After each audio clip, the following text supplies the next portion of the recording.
Hey, you lovely lot, and welcome back to Crime Analyst and Crime Analyst YouTube, and another episode on Ellen Greenberg's disturbing case, which I call a hidden homicide.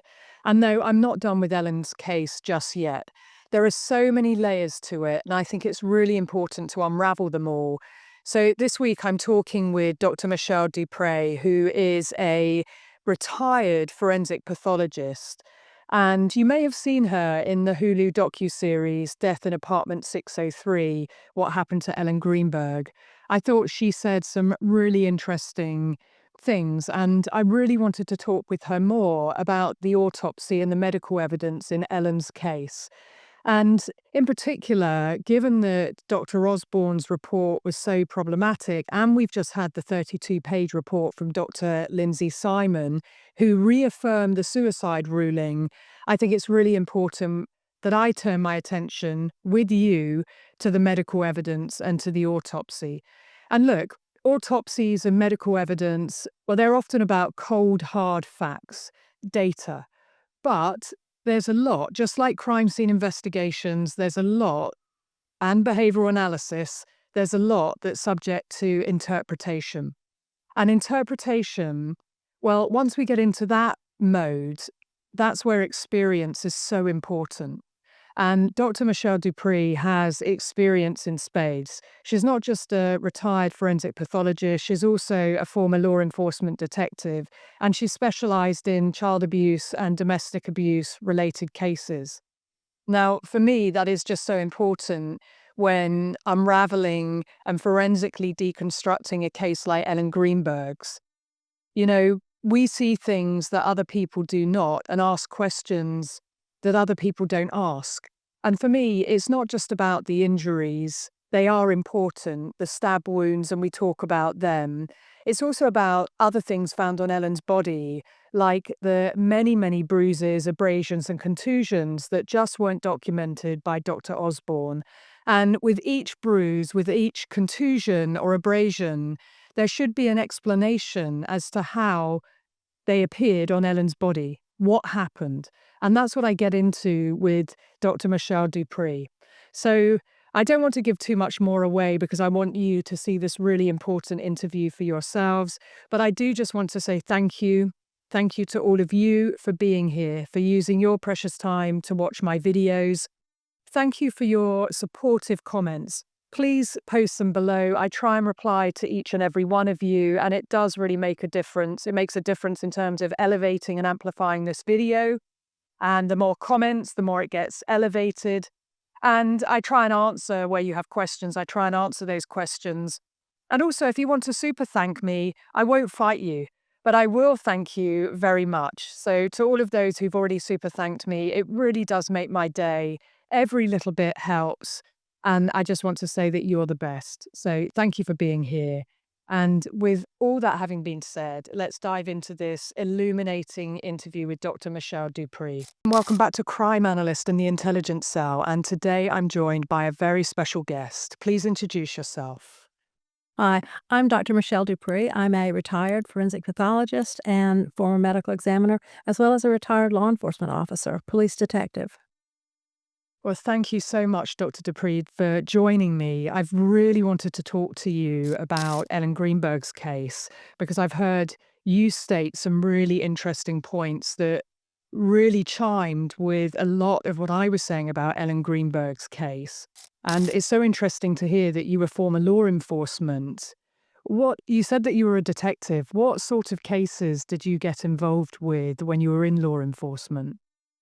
I was actually with the county sheriff's department, and we did everything. If we were on as a detective during that shift, we handled anything from rape cases to homicides, whatever came in.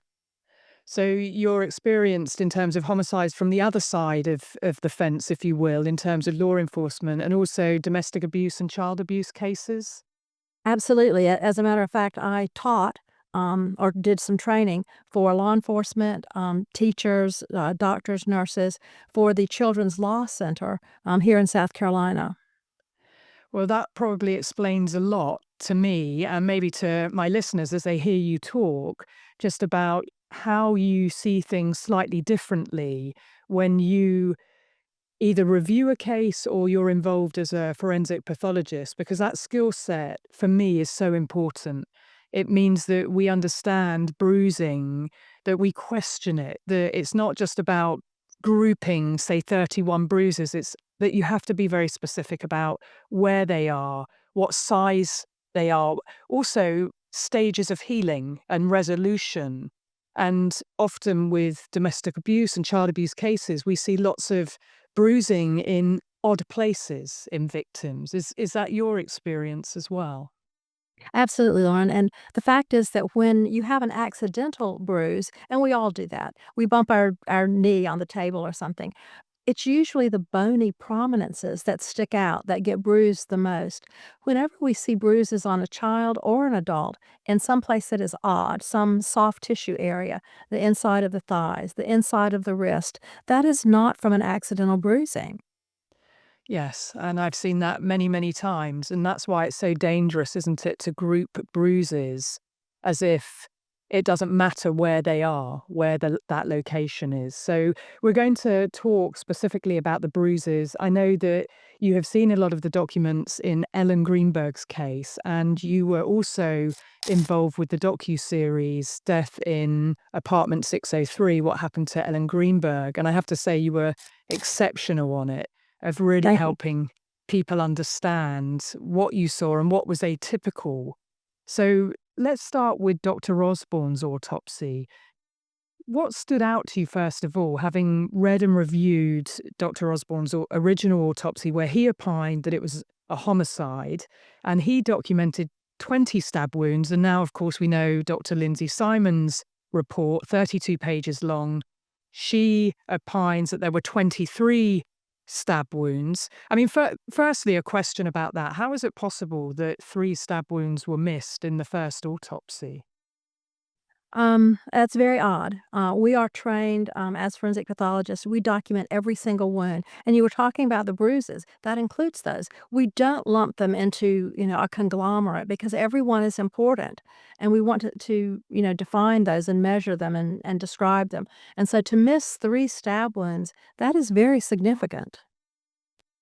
I believe that is very significant as well, and it's how casual it seemed to have been dropped into this 32-page report. And also with the bruises, a further 20 additional bruises were documented, and I actually believe there were more contusions, more marks than that, but we'll come on to that. So having gone through the stab wounds specifically, I mean, in terms of the autopsy, Dr. Osborne has documented, and he starts with stab wound A of the chest, and then he documents, a couple of sentences under each of these stab wounds. What stood out to you in the stab wounds that he documented that range from stab wound A, there are multiple of the chest, right through to stab wound T? Was there anything that when you looked at, because I'll share with you, for me, for example, I was surprised, A, at the lack of depth to a number of these stab wounds, and B, by the amount of stab wounds where it was described as, and I'm going to quote directly, the edges of the wound are smooth, when I compared it back to the knife, which was serrated. And I'll just share with you and also with my listeners. I also read a copy of the investigator, Stephen Olszewski. Olszewski, I think his name is pronounced. He was from the city of Philadelphia, Office of the Medical Examiner, the investigator who went out to the scene, and he documented what he found, what he heard. And it's a 4-page report, but right at the end of it, he wrote, "The knife recovered from autopsy is a single-edged serrated blade approximately 12.5 centimeters in length and 1.5 centimeter wide. The handle is also approximately 12.5 centimeters in length. It's a Cutco brand steak knife." So, and having seen a picture of it and looked at it, it is serrated right to the tip of the knife. That's curious to me. What's your view on that particular knife and these injuries that are documented? It's very curious because as I look at all of the stab wounds that he does describe, he describes all of them as smooth edges. Yet, in one stab wound, I believe it's K, he does describe a serrated abrasion with the wound. So that tells me that he did recognize the difference, but it brings to mind a really big question. Were 2 knives possibly involved? Because every single one, except that one, is really described as having smooth edges, and that doesn't make sense to me. No, and that's very interesting that you say that, actually, because when I first listened to the 911 call, when Samuel Goldberg states about halfway through, I think it's at minute 2.04, he talks about her knife, Mhm. not the knife. And I've analysed hundreds, if not thousands, of 911 calls, also 999 calls, and I've never heard someone give a knife a personal pronoun. And so that was on my radar right from the start. A 911 call, the knife has a personal pronoun. Is that in blind panic, in trauma? It's very hard to say, but it could equally be leakage. And I opined that there were likely 2 knives. And then when you compare it back to the autopsy, and now hearing you say that, I think that's so interesting that you look at a picture of this particular single edge serrated blade, 12.5 centimeters in length, and then you look at the documented injuries, and that just does not make sense. And in particular, if you read what he wrote about stab wound E of the chest. Now, this particular stab wound was 10 centimeters in depth. So I opine that this was probably the actual injury that had the knife still in it when Ellen was found. But there's no documentation of that in the autopsy report, which I thought was odd. Do you find that strange? Is that something that you would normally document, of that this was the injury? Absolutely. I mean, that is critical. That's a key piece of information. I too believe that this is the knife that was still in her chest when she was found, but to not document that, I can't fathom that because that is such a critical piece of information. It is. It's very puzzling to me that you would have to search through an autopsy report to find that critical piece of information and then for it to be absent. And just to confirm that Dr. Osborne wrote, and I'm going to quote, "The edges of the wound are smooth. The wound is approximately 1.6 centimeters when reapproximated. The wound extends for a depth of 10 centimeters through the skin and muscles of the left side of the chest. The left second intercostal space into the superior," I've got to put my glasses on here, the writing's so small, "into the superior mediastinum." Have I pronounced that right? Mediastinum. Mediastinum. Into the superior mediastinum. So reading the, again, for a depth of 10 centimeters, and this was, well, the edges of the wound are smooth. How is that possible, a serrated blade? I'm really confused by that. Can you explain it?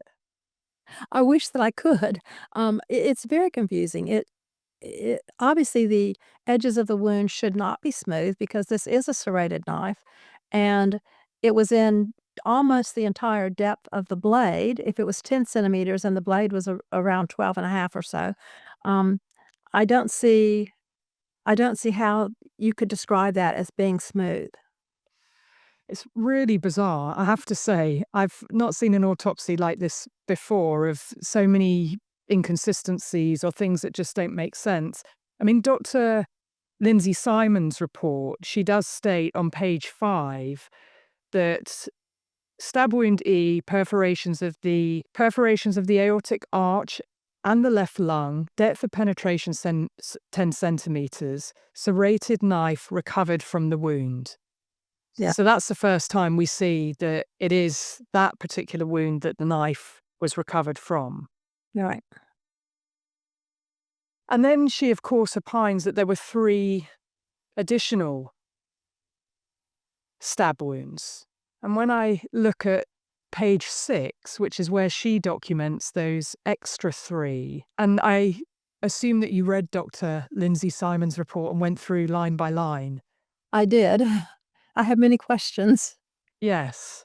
I have many questions about that too. So she says on page 6, autopsy photographs demonstrate 3 additional perforations in the skin which were unaccounted for in Dr. Osborne's report and notes.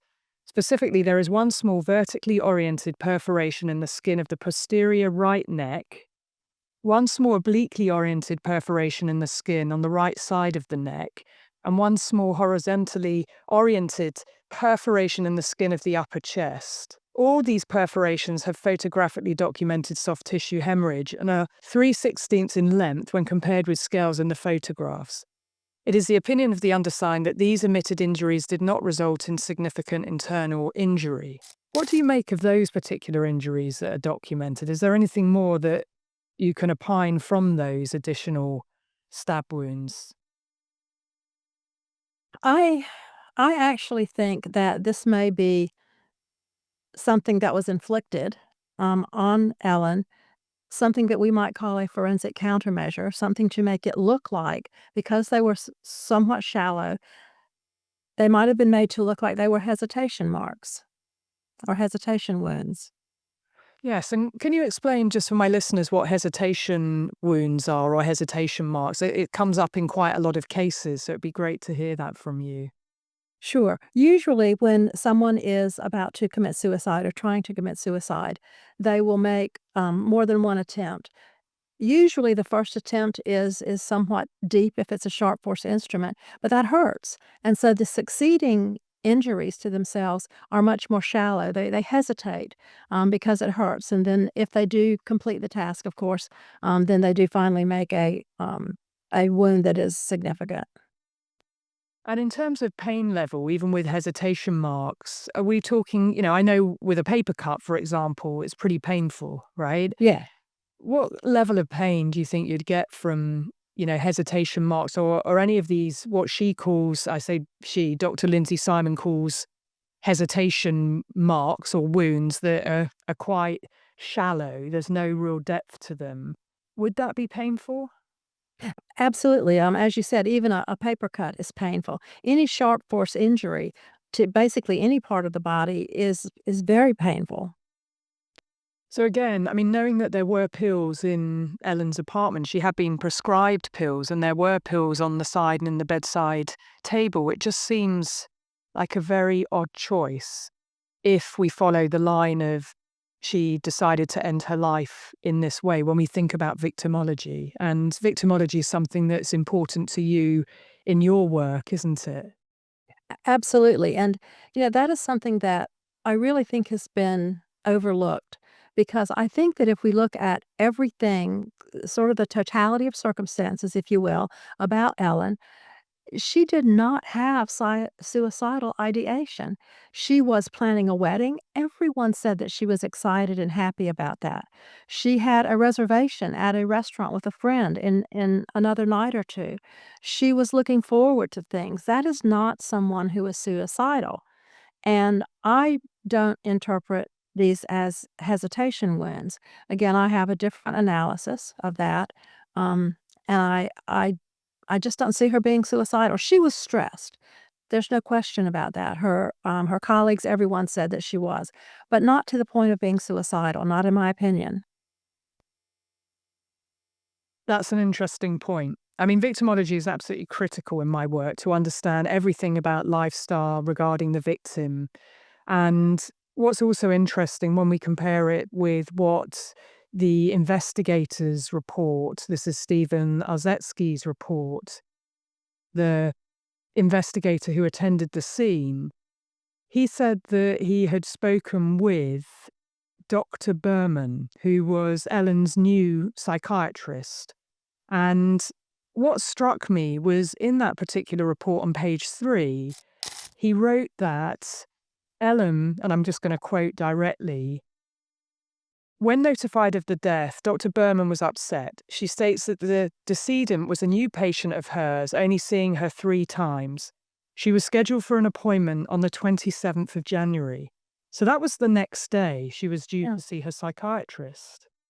Again, that's very odd, and I believe I read, and I'm not sure where the report is, but I believe I read that on the 19th, she had actually made comments that she was feeling better. So she was getting treatment. It appeared to be working, and she did not express any suicidal ideations to anyone. Not that everyone does, but certainly someone who would be so stressed, to this point, you would think that you would see really remarkable signs, and I just don't see them. Yes, and that's, it's important to say the other side as well. We do see cases where someone may not give any indications at all of what's in their mind about ending life. And sometimes we even hear about them being almost on a high Mhm. before they end their life, once they've made that decision and they're committed to ending their life. And you're right, Dr. Berman, well, this is what's in um, Stephen's report, as well as being scheduled for an appointment the next day. And I find that staggering, the fact that she had an appointment. And therefore, when you know that you're seeing someone, that's sort of the lifeline if you are in a bad place. And you're right, she did see Dr. Berman on the 19th. She also saw Dr. Bowman on the 17th and the 12th. So these are a number of sessions in January in that particular month. And Dr. Berman said during her brief sessions, it was believed that she was having difficulty with work, overwhelmed and felt pressure. She did mention she was doing well, but the school district changed some regulations. She also had issues with difficult students. She didn't know whether to quit or work through it. And the report goes on basically stating that there was never any feeling of suicidal thoughts. So that's another very important point, that it had not been expressed to Dr. Berman, but also Stephen spoke with Sandy Greenberg, Ellen's mum. And I thought this was an interesting note in the report, and I'll quote directly from it. Mum states that she last talked to the decedent the same day at 7 a.m. when they were both on their way to work. They had a pleasant conversation. She gave no indication that something was imminently wrong. The decedent has been battling with anxiety since the end of last year. Mum states she was struggling with something, in air quotes, for which she urged her to seek help. She was seeing a psychiatrist, Ellen Berman. The decedent, as described, as anxious, insecure, not sure of herself and not liking how she felt, characteristics that were not the norm her entire life. The decedent expressed to the parents that she was a bit overwhelmed with her classroom work. So again, this struggling with something I think is quite interesting. Yes, and again, we all have stress in our lives, and, so she did have anxiety. I don't think anyone is denying that, but all other indications, she didn't confide to a friend, she didn't seem depressed, she was anxious, and there's a difference between that. So again, I just don't see the depression that would come along with suicidal ideation. And there was nothing documented by her mum in terms of her being concerned in the morning. And Well, so we're only talking a few hours apart. And I think, I go back to how many people suffer from anxiety. Lots of people do, but it doesn't make them suicidal. And why, I quoted a bit about struggling with something, is that when someone's being abused or even coercively controlled, particularly for women, it's very hard to articulate what it is. Now we have the words coercive control, and I was a key part of changing law in England and Wales so that the coercive control elements, the psychological, the emotional, the entrapment elements are visible within law, because often people think about bruises, they think about broken bones, and they think about physical stuff. But actually, the psychological is often harder to, even for victims when it's happening to them, to put their finger on what it is or even to call it abuse. And most women, I mean, we go back into 2011, most women who are being abused wouldn't even call it abuse anyway. So I think it's interesting. Mum says struggling with something. And even though Ellen didn't say, I am being abused, well, 99% of women don't use that language. It is not that obvious. exactly, and you, I'm sure, are aware that oftentimes we find that it's more than just one type of abuse. The emotional abuse is certainly one thing, but oftentimes that does accompany physical abuse as well, and women are very hesitant to talk about that to anyone, and they may not ever do that, or it may be years later. Yes, and I've worked with thousands of women who never told a soul for a very long time, and giving it a language like coercive control, they say, yep, that's what happened to me. When you describe the behaviors, they get it, but it has got a name. And so I think for Ellen, particularly because of patriarchy, because of power imbalances, because of gender inequality, there are many girls and women who think that abuse or being controlled, being dominated, is just part of a relationship. And so I do wonder really what was going on in the relationship. It was relatively, well, they were together for 3 years, but the one thing I will lay a marker down is that he traveled a lot, so they weren't spending a huge amount of time together, which means that when you are together, it's quite intense in a small apartment and you've got a snowstorm, which Exactly. could escalate things, right? Yes, absolutely. But let's go back to some of the documented and undocumented issues. Let's talk about the bruises as we've started to nudge into that. In Dr. Osborne's original report, very little is documented about the bruises. In fact, it's under other injuries. And it's only 3 lines about the bruises. So I'll read them out and then I'd love to hear your interpretation of this. So 11 bruises were documented. The right upper arm has around 3 times 4 centimeter contusion. The right forearm has a 3 times 1.5 centimeter area of 3 round contusions. The right lower quadrant of the abdomen has a 3 times 3.5 centimeter contusion. The right thigh has vertical row of round contusions that are 2.5 times 3 centimeters, 4.5 times 3 centimeters, and 5 times 6 centimeters. Above the right knee is a 4.5 times 3 centimeter area of 3 round contusions. Now, one thing before I throw to you, I will say, is when you see things documented like that, it's really hard to see the visual of it. And that's why the photographs are so important, because they paint the picture. And we haven't got those photographs in front of us. But I know you've seen the photographs. I know you've seen the bruises, and it doesn't really describe the number of bruises, that are on her body, or really the location, but just how significant and concerning these bruises are when you have a visual of it versus just 3 little lines in a report.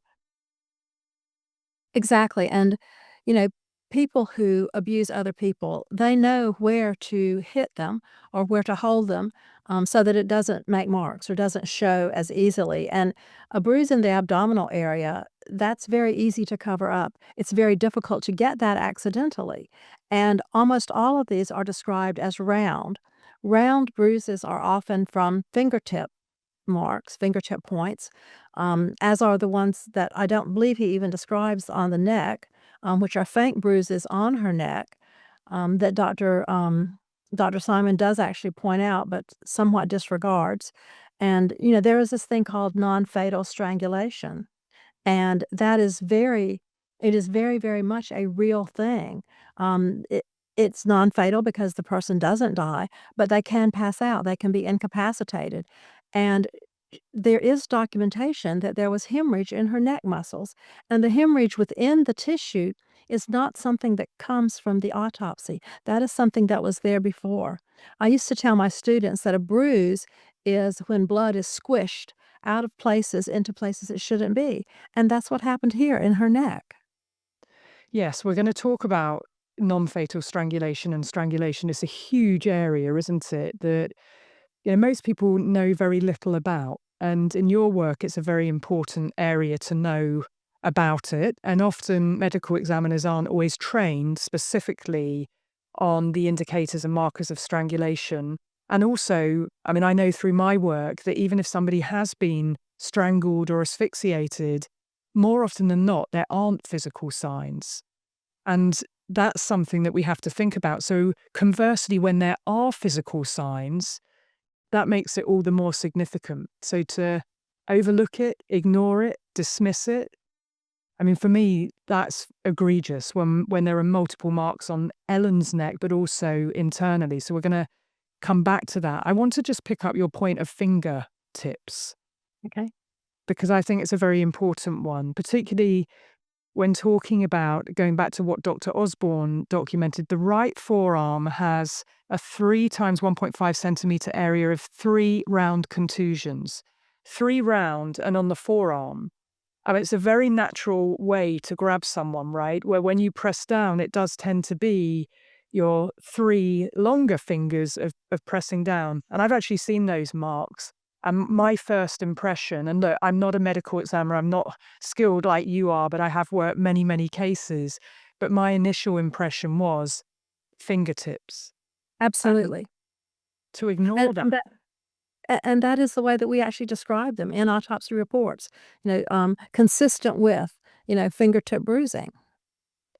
Yes, and Nancy and I talked about, and now I have seen a visual on the inside of the wrist. It's not documented by Dr. Osborne, but there's a very uh, angry discoloration on the inside of Ellen's wrist. And for all intents and purposes, to the naked eye, it does look like a thumbprint. And that's not documented here by Dr. Osborne, but the inside of a wrist, again, it's a very unusual place to get a bruise or a contusion. And it's also very fresh. I remember the photograph distinctly, and it's a very blue, discoloration, and it is round. It's almost circumferential. Very, very much a fingertip bruise. Yeah, so let me ask you this. When it's linked back to the conclusion, which we saw in Dr. Lindsay Simon's report, and in fact, I've heard it regurgitated many times in the general zeitgeist about Ellen's case, no defensive injuries. I can't explain that. I don't understand that.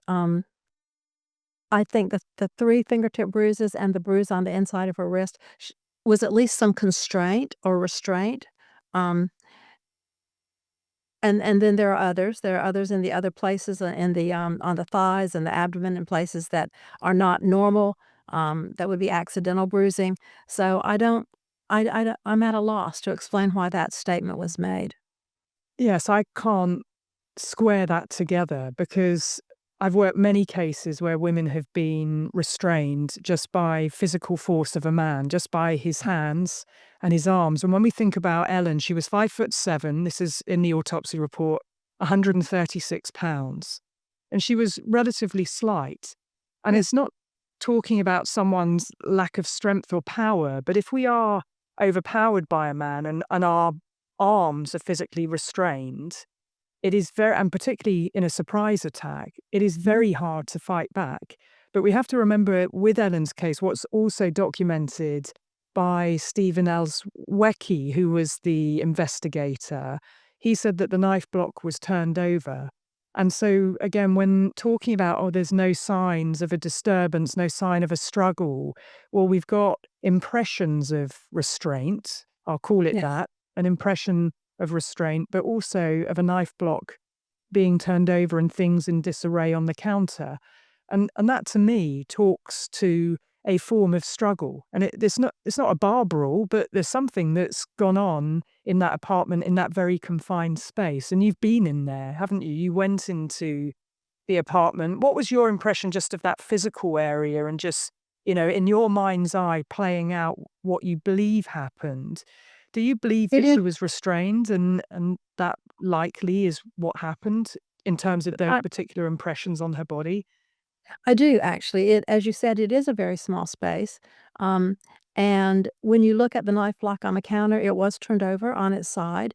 I can see that there was, again, as you said, not a bar brawl, but there was something that was a struggle of some sort there, because that was turned over. She was probably, I think, at the counter cutting up the fruit and vegetables, and I think that she was attacked from behind, and the knife block was knocked over. Yeah, and going into a scene and being able to see it for yourself of just how small an area it was. Again, when you've got physical restraint, someone's being held, plus you're in a confined space, then that can lead to a quicker overpowering of someone because they are contained in a space. So it's just worth pointing that out. They're not in an area that, they've got open space where you might see more of a struggle. And if you add in the element of surprise that the person didn't see it coming. Exactly, and the way that she would have been facing the counter, there was no exit for her except to go, to basically overtake someone who may have been behind her. There was no exit forward or to the side. She would have had to go out backwards. And if someone was standing there, she wouldn't have been able to do that. So she would have been blocked as well. Right. Exactly. Yeah. So, I think it's just having all of these things in your mind about, what the possibilities are here, rather than the absolute, which is what, for me, is a surprising thing about Dr. Lindsay Simon's report of dismissing things that I don't believe medically she can dismiss them. But she did. And that's what I find confounding about the bruises and, in particular, the marks around Ellen's neck, which we will come on to. Sorry, Dr. Lindsay Simon on page 8 does document these additional bruises, doesn't she? She does. I guess, I mean, we don't get a sense of the size of these contusions, but perhaps I'll read them out and you can comment on them, because at least the locations are there in terms of where the bruising is. And again, it's very hard without seeing the visual. For me, I'm much more of a visual person than seeing something written down in black and white. It really doesn't show the angriness of some of these bruises. So she wrote, contusions documented in the autopsy notes but omitted from the final report. 2 round, faint brown contusions right mid-buttock. 1 round faint red contusion right lower buttock, 1 round faint brown contusion right upper shin, 2 round faint blue contusions anterior mid-left forearm, 1 round red-purple contusion anterior medial and mid-distal left forearm, 1 round faint red-brown contusion anterior left thigh, 3 round faint red-brown contusions left upper shin. So let's deal with those ones first. So buttock, forearm, thigh and shin. What's your impression of the location of those particular contusions and the way that they've been described? Does anything jump out at you? Well, the shin obviously is a bony area, and so that could be an accidental contusion. She could have bumped into something with that. But again, on the buttock and some of the other locations are not as easily acquired by accident. Also, the description and the coloring of those makes me think that it is, again, much more recent, particularly when it's a dark reddish blue. Those would be very recent. And the locations, I mean, I think buttock, the forearm.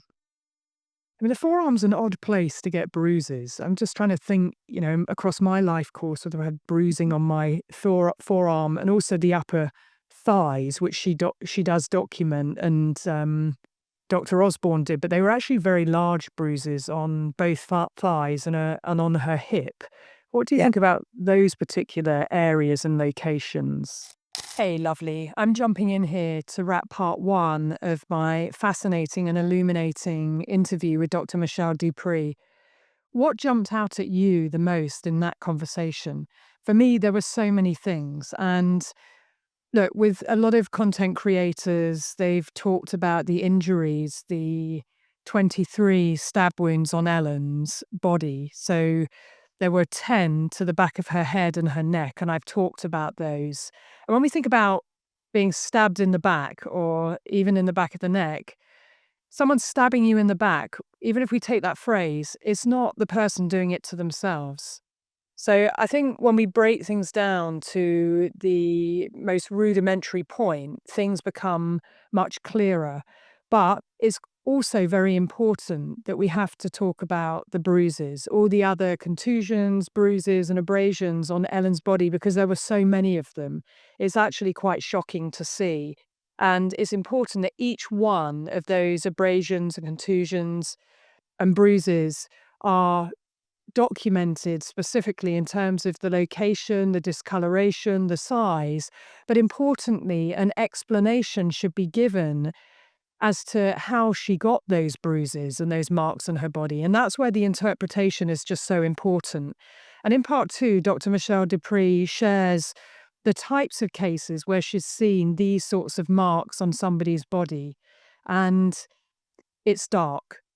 And I have to tell you that my mind went there too because of the cases that I've worked. And it's interesting that Dr. D'Michelle DuPre brought it up. And many might think that Ellen's case can't get any darker, but it really can. And you're going to hear much more in part 2.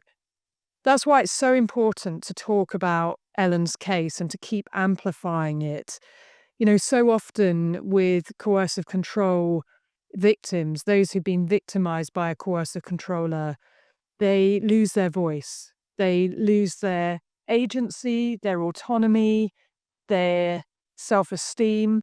They're psychologically undone and they are reduced and devalued and belittled, and they don't even know which way is up by the time a coercive controller has gotten into their head and psychologically undone them. And often it's about that which is taken away from them.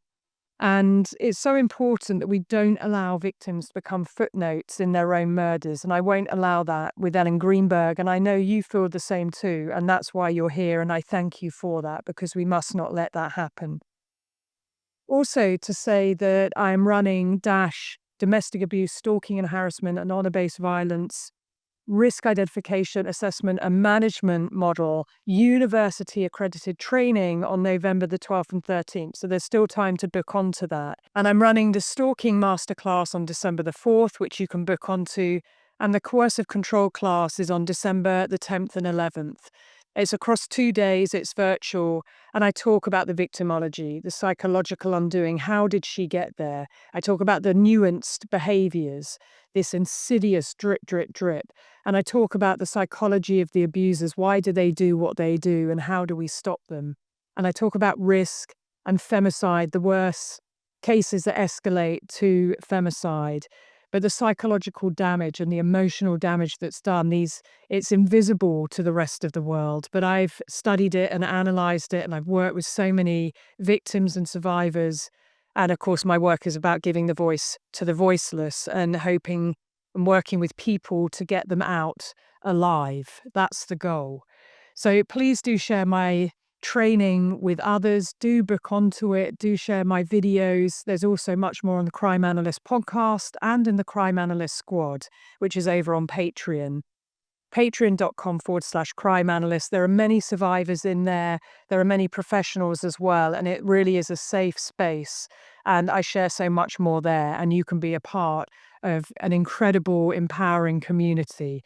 So go over to Patreon and subscribe there. And don't forget to hit subscribe at the bottom of this video so that you get automatic notification of future videos so you don't miss out. This literally is life-changing and life-saving work, and I appreciate you all so much for being here. Until next time, be curious, ask questions, and always trust your instincts.